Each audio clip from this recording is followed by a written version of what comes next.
Tata Altroz, இந்தியாவோட safest hatchback. Global NCAP ரேட்டிங்ல இம்ப்ரெசிவான 5 star rated வாங்கின car தான் Altroz. ஏற்கனவே பல ரியல் லைஃப் ஆக்சிடென்ட்ஸ் Altrozல நடந்து அதிலிருந்து பயணிகள் அதிர்ஷ்டவசமா சேஃபா இருக்கிறத நீங்க மீடியா ரிப்போர்ட்ஸ்ல பார்த்திருப்பீங்க. ஆனா நீங்க எவ்வளவுதான் சேஃபான கார்ல பயணம் செஞ்சாலும் ஒரு ஸ்பீட் லிமிட் வரைக்கும் தான் உங்களை காப்பாற்ற முடியும் அப்படிங்கிறதுக்கான எக்ஸாம்பிள் தான் மத்திய பிரதேஷ்ல டாடா ஆல்ட்ரோஸ்க்கு நடந்த இந்த ஆக்சிடென்ட். அதை பத்தின இன்ஃபர்மேஷன் தான் இந்த வீடியோல பார்க்க போறோம்.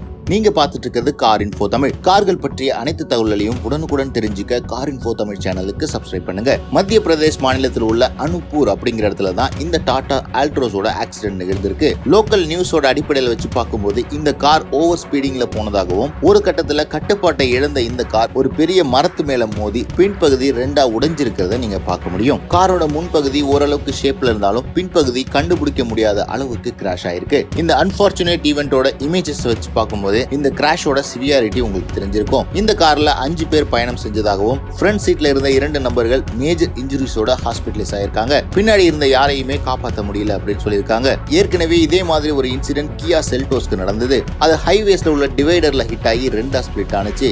இந்த சம்பவமும் இன்டர்நெட்ல மிகப்பெரிய பேசு பொருளானுச்சு. நாம என்னதான் ஹைலி சேஃப்டி ரேட்டட் கார் வச்சிருந்தாலும் சேஃப்டி லிமிட்டை ஃபாலோ பண்ணா மட்டும்தான் நம்மளால சேஃபா டிராவல் பண்ண முடியும் அப்படிங்கிறதுக்கு இந்த இன்சிடென்ட் ஒரு எக்ஸாம்பிள். மேலும் ரோட் ஆக்சிடென்ட்ஸ்க்கு புவர் மெயின்டெனன்ஸ் ரோட்ஸும் ஒரு முக்கியமான காரணம். திடீர்னு எதிர்பாராத இடத்துல இருக்கிற பள்ளங்கள், ஸ்பீட் பிரேக்கர்ஸும் இந்த மாதிரி விபத்துக்கு காரணமாயிடுது. எது எப்படி இருந்தாலும் நம்ம ஸ்பீட் லிமிட்டை கண்ட்ரோல்ல வச்சிருந்தா இந்த மாதிரி ஆக்சிடென்ட் நிகழாம தவிர்க்கலாம் அப்படிங்கறத எங்களுடைய கருத்து. இந்த இன்சிடென்ட்டை பத்தி நீங்க என்ன நினைக்கிறீங்கன்னு கமெண்ட் செக்ஷன்ல போடுங்க.